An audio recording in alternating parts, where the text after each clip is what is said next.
બાળકો, આપણે અત્યાર સુધી 2 ટોપિક પૂરા કર્યા છે. એક વિડીયોમાં આપણે સાંદ્રતા વિશે ચર્ચા કરી. આજના વિડીયોમાં બીજા નંબરના વિડીયોમાં આપણે રાઉલ્ટનો નિયમ અને આદર્શ વાયુ બિન આદર્શ વાયુના તફાવત પર ચર્ચા કરી. આજના વિડીયોમાં આપણે હેનરીના નિયમ પર ચર્ચા કરીશું. આનો પ્રશ્ન બહુ જ જબરજસ્ત પૂછાયો હતો JEEમાં અને બહુ ઇઝી હતો, પણ એવો ટ્રીક કરી હતી કે આપણને ખબર જ ના પડે કે એક્ઝેક્ટલી શું છે. તો એ પ્રશ્નની પણ આજે આપણે ચર્ચા કરવાના છીએ. બહુ બેઝિક વાતથી સ્ટાર્ટ કરું. સૌથી પહેલાં હેનરીના નિયમની જરૂર કેમ પડી? તો આ વસ્તુ જાણવા માટે પ્રવાહી દ્રાવકમાં વાયુ દ્રાવ્યની દ્રાવ્યતા નક્કી કરવા આના માટે જરૂર પડી. ઓકે, આમને શું કહ્યું કે કોઈ પણ વાયુની દ્રાવ્યતા એ તે વાયુના દબાણના સમપ્રમાણમાં છે. કોઈ પણ વાયુની દ્રાવ્યતા તે વાયુના આંશિક દબાણના સમપ્રમાણમાં છે. એને ડાલ્ટનનો સપોર્ટ પણ મળ્યો હતો કે ના, વાત તો સાચી છે. પછી પ્રશ્ન થયો દ્રાવ્યતા માપવી શેમાં? તો ખાંડ હોય, યુરિયા હોય, NaOH હોય, આવું બધું હોય તો આપણે મોલારિટી નોર્માલિટીનો સામાન્ય રીતે ઉપયોગ કરતા હોઈએ છીએ. પણ આજે વાયુ છે તો વાયુની દ્રાવ્યતા એ વાયુના મોલ સાથે તમે ઇઝીલી માપી શકો. એટલે મોલ માટે આપણે દ્રાવ્યતા નક્કી કરવા માટે અહીંયા વાયુ માટેનો સરળતમ એકમ મોલ અંશ લેવામાં આવ્યો. મોલ અંશ એટલા માટે કે એમાં કદની કોઈ માથાકૂટ નહીં. મોલ અંશ એટલે ઘટકના મોલ અપન કુલ મોલ, એટલે કદ કેટલું લીધું એની કોઈ માથાકૂટ જ નહીં. ઓકે, એટલે હવે પછી હેનરીએ શું કર્યું? તો P ચલે છે મોલ અંશ. ઓકે, પછી ચલન કાઢ્યું એટલે P બરાબર KH × X. આ બધા જ જાણે છે. ઓકે, હવે આટલે સુધી બધા જાણે છે. હવે આનો આલેખ આપણે ચેક કરીએ તો આ આપણી વાયક્ષ આવે, જે તે વાયુનું દબાણ. ધારી લો O2 છે તો O2નું દબાણ. હવે અહીંયા O2નું દબાણ લીધું તો અહીંયા O2ના મોલ અંશ આવશે. એટલે આ વાયક્ષ આવશે, આ X અક્ષ આવશે અને આ ઢાળ આવશે. આંતરછેદનનું મૂલ્ય નથી, એટલે જેના આંતરછેદનનું મૂલ્ય 0 હોય તે આલેખ હંમેશા ઉગમ બિંદુમાંથી પસાર થાય આ રીતે. ઓકે, એટલે જેમ આ શું દર્શાવે છે કે જેમ જેમ દબાણ વધશે તેમ તેમ દ્રાવ્યતા વધશે. અને આ જે પોઈન્ટ છે, આ જે આલેખ મળ્યો એ સીધી રેખા મળ્યો જેનો ઢાળનું મૂલ્ય હેનરી અચળાંક KH જેટલું હોય છે. બરાબર. કેવી રીતે ઢાળ નક્કી થાય? તો કોઈ એક ત્રિકોણ દોર દેવાનો. ઓકે, તો આ લંબાઈ y કહી દેવાની, આ લંબાઈ x કરી દો, તો ઢાળ બરાબર y/x. મેથ્સમાં આને y2 - y1 x2 - x1 કહેવાય છે આપણે ડાયરેક્ટ. તો ઘણીવાર તમને આલેખ આપી દે કે KHનું મૂલ્ય શોધો, તો આ લંબાઈ ભાગ્યા આ લંબાઈ. હવે એમ ના પૂછતા કે આ કેવી રીતે શોધાય. સિમ્પલ છે. આને અહીંયા ટચ કરી દો, આ અહીંયા, એટલે આ બેની બાદબાકી, એ રીતે આ બેની બાદબાકી. હવે ચોપડી મુજબ KH જે હેનરી અચળાંક છે તેનો આધાર કઈ બાબત પર છે? તો હેનરી અચળાંક KHનો આધાર, હેનરી અચળાંક KHનો એકમ. તો જો દબાણ એટમોસ્ફિયરમાં હોય તો KHનો એકમ, અને અહીંયા મોલ અંશ હોય તો, કારણ કે મોલ અંશને એકમ નથી, તો KHનો એકમ એટમોસ્ફિયર થાય. હવે દબાણનો એકમ 12 હોય તો KHનો એકમ 12 થાય. ઓકે, હવે KHનો એકમ ક્યારે બદલાય એ હું બીજા ભાગમાં શીખવાડું છું. આ ભાગ ખાલી આપણી ચોપડીને એકદમ ફરીથી ક્લિયર કરવા માટે શીખવાડી રહ્યો છું. ઓકે, KHનો આધાર વાયુના સ્વભાવ અને તાપમાન પર છે. યાદ રાખો, આપણે જાણીએ છીએ એ મુજબ જો તાપમાન વધશે તો વી નો ધેટ કે અચળ દબાણે, ખાસ વાત યાદ રાખજો, અચળ દબાણ હોય અને તમે તાપમાન વધારશો તો આગળ આપણે ચોપડીમાં ભણી ગયા છીએ કે સોડા હોય એનું તાપમાન તમે ઊંચું કરો તો તાપમાન જેમ વધારશો એમ એ વાયુ પાણીમાંથી છટકી જશે એટલે વાયુની દ્રાવ્યતા ઘટશે. હવે વાયુની દ્રાવ્યતા ઘટી પણ દબાણ અચળ રાખવાનું છે એટલે દ્રાવ્યતાના ગુણક KH-માં વધારો કરવો પડે. સમજો કે આ 5માંથી 2 થયું, એક્ઝામ્પલ છે, 5માંથી 2 થયું તો આ 2ના 5 થવું જ પડશે, તો જ એનો ગુણાકાર 10 થશે ફરીથી.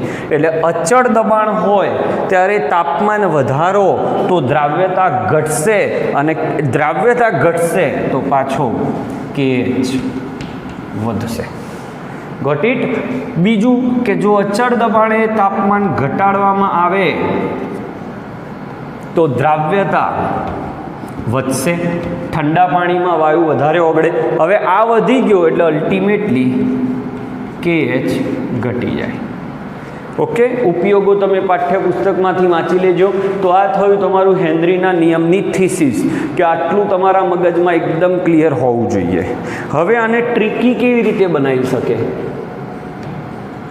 તો પહેલો પ્રશ્ન કે તમને દબાણ જે છે એ 12માં જ આપે અને દ્રાવ્યતા મોલારિટીમાં આપે તો KH નું એકમ બદલાઈ જાય. તો KH નું એકમ થઈ જાય 12. કેવી રીતે? આ X છે ને તે મોલારિટી થઈ જાય. મોલારિટી છેદમાં જતી રહે તો KH બરાબર P ભાગ્યા મોલારિટી.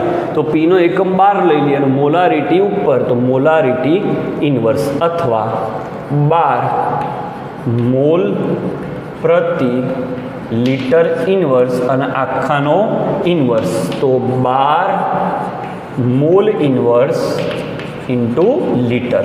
તો દાખલામાં તમને ઘણીવાર KH નું મૂલ્ય આ એકમમાં આવ્યું હોય તો આ સૂત્ર ના લાગે. જો KH નો એકમ આ હોય તો દબાણ બરાબર KH ઇન્ટુ મોલારિટી સૂત્ર લાગે.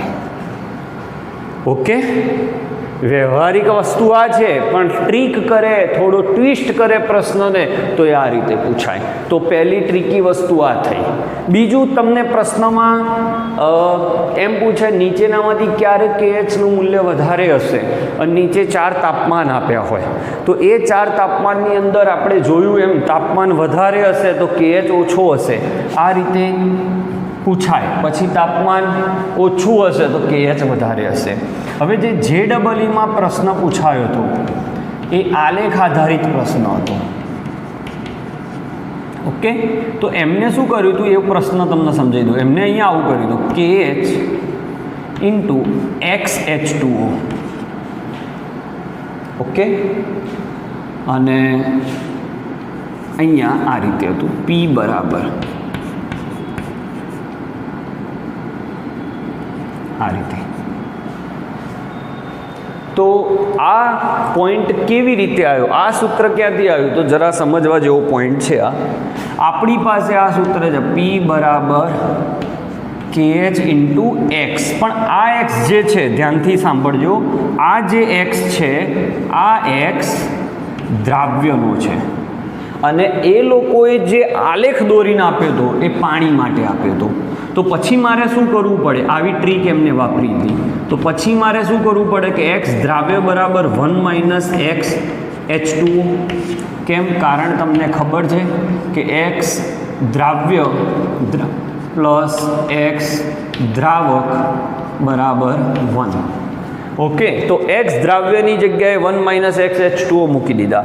હવે આનું સાદુરૂપ આપો તો P બરાબર KH minus KH into XH2O. હવે આનો આલેખ દોરવાનો હતો તો Y બરાબર, જોજો, Y બરાબર MX પ્લસ C.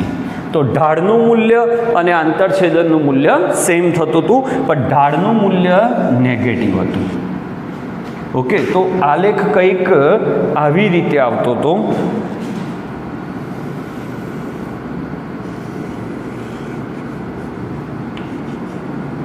આ P, આ વાયક્સ, આ X H2O, બસ આટલો જ ફરક જોવાનો.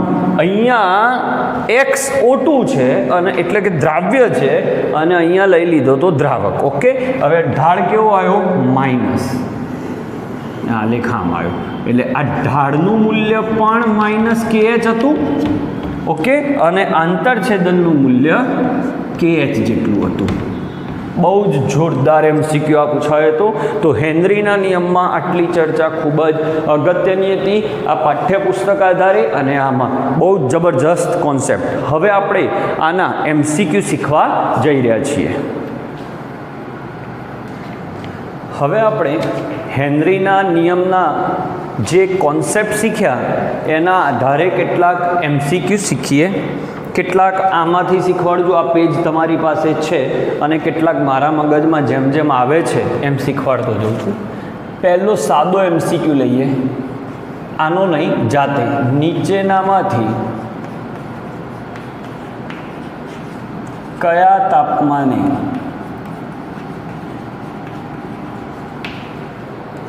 KHનું મૂલ્ય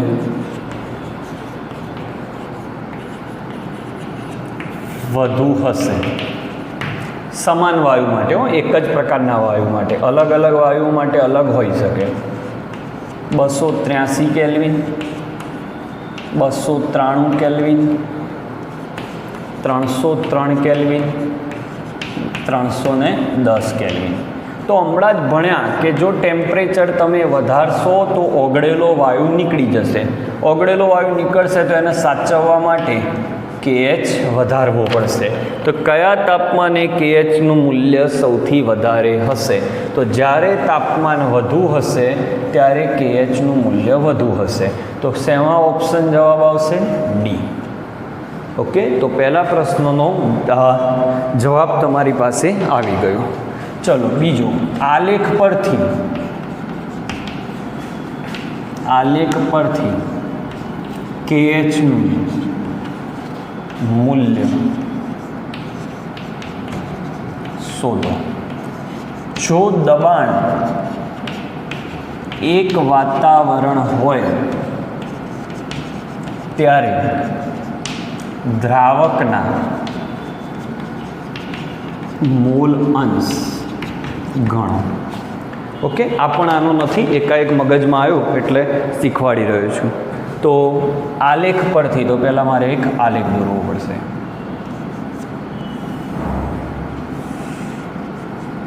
આ દબાણની અક્ષ, આ X દ્રાવ્ય, સમજી લો અહીંયા 0 છે, 1 બાર, 2 બાર, 3 બાર, અથવા વાતાવરણ લઈ લો, અહીંયા 0.1, 0.2, 0.3. ઓકે, આ આલેખ છે. તો આલેખ પરથી KHનું મૂલ્ય શોધો. તો ઢાળ બરાબર KH. ઓકે, પણ ઢાળ શોધવાની રીત મેં હમણાં શીખવાડી હતી. કોઈ પણ ત્રિકોણ દોરી y ભાગ્યા x કરી દો તો કોઈ પણ ત્રિકોણ તમારી રીતે દોરી દેવાનો, આ રીતે તમારી મરજી. ઓકે, તો આ થયું તમારું y, આટલો ભાગ y થયો. તો એ ભાગ કેટલો આપણે સરળતા માટે આ લઈએ તો 2 - 1. તો અંશ આવ્યો 2 ભાગ્યા 2 - 1 એટલે અંશ આવશે 1. અને આ x અક્ષ, તો અહીંયા 0.2, અહીંયા 0.1. તો 0.2 - 0.1 તો આ આવ્યો 0.1. તો જવાબ આવ્યો 10. તો આ આવ્યો KHનો એકમ 10 12. ઓકે, હવે KHનું મૂલ્ય આવી ગયું. હવે તમને દ્રાવકના મોલ અંશ કીધા છે એક વાતાવરણે, તો સૂત્ર લગાડી દો, P બરાબર KH × X. હવે એક દબાણે, એક વાતાવરણ દબાણ એટલે અહીંયા 1, અહીંયા 10, અહીંયા આવશે X.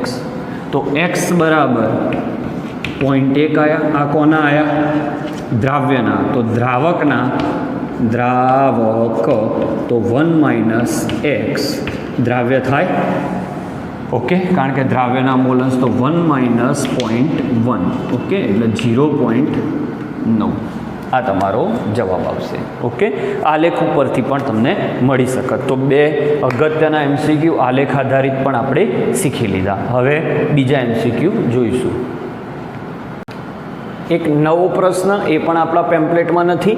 એક વાતાવરણ દબાણે 500 ml દ્રાવણમાં ખાલી જગ્યા ગ્રામ CO2 દ્રાવ્ય થયો હશે અને KHનો એકમ અહીંયા જોવો. આ વખતે વાતાવરણ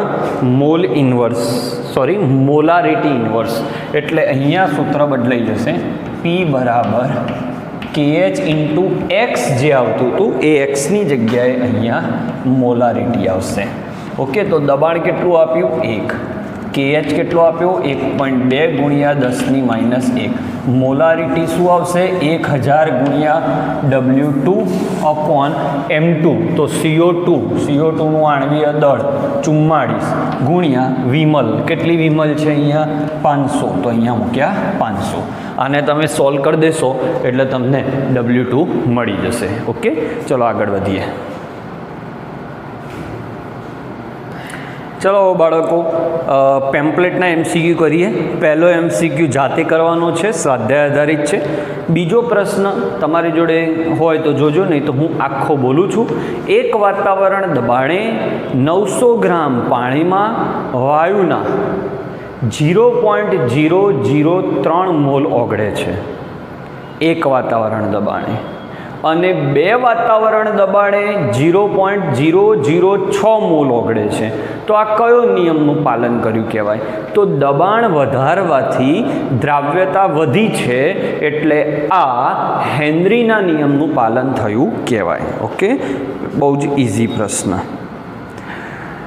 ત્રીજો MCQ, હેનરીના નિયમ અનુસાર 298 કેલ્વિન તાપમાને. ત્રીજો MCQ, હેનરીના નિયમ અનુસાર 298 કેલ્વિન તાપમાને N2 વાયુની પાણીમાં દ્રાવ્યતા 1/10⁵ છે. N2 વાયુનો મોલ અંશ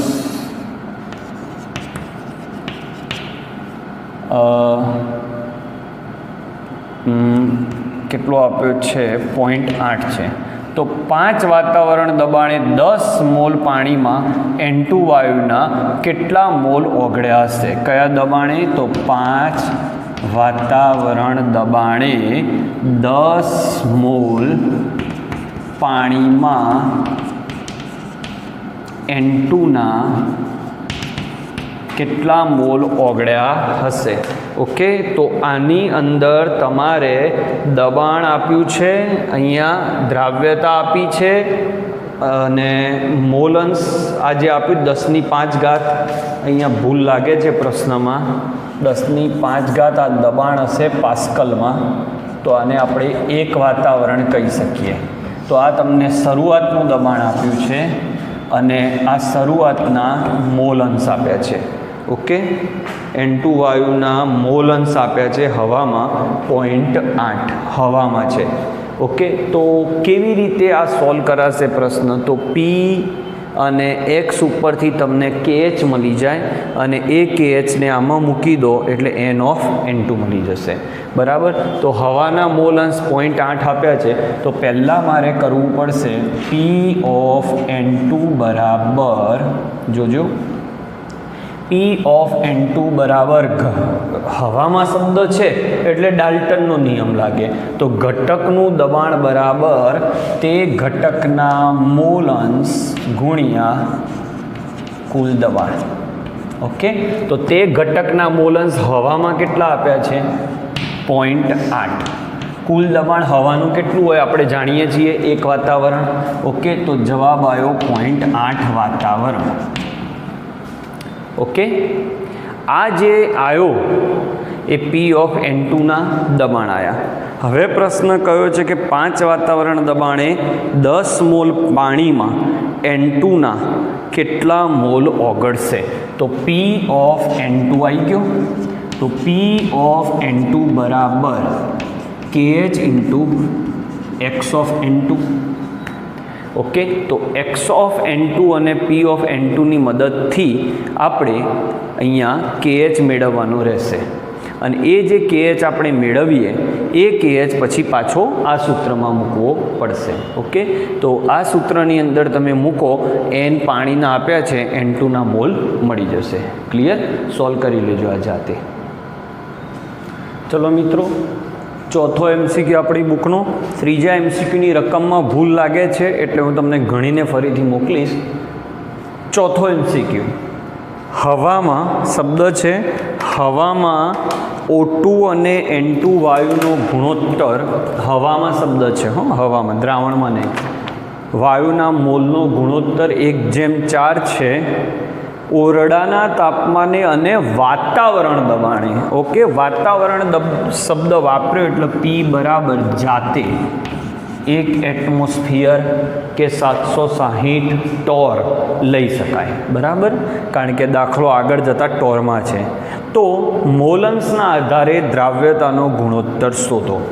તો મતલબ કે તમારે XO2 જેમ XN2 શોધવાના છે અને આ દ્રાવણમાં શોધવાના છે.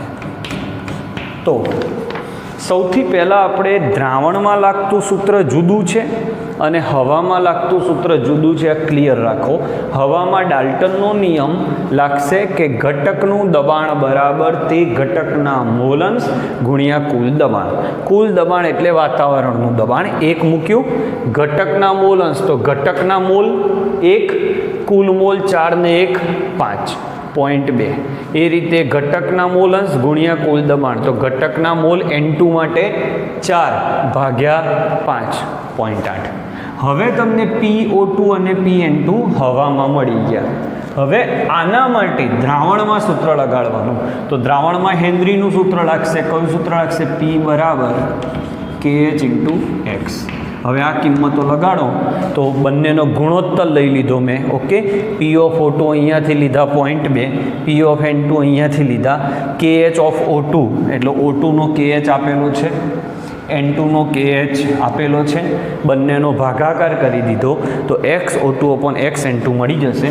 આ કેન્સલ, આ કેન્સલ, 3 દુ 6, 2 ઉપર જાય તો 2 દુ 4 ભાગ્યા 8 બરાબર XO2 છેદમાં XN2.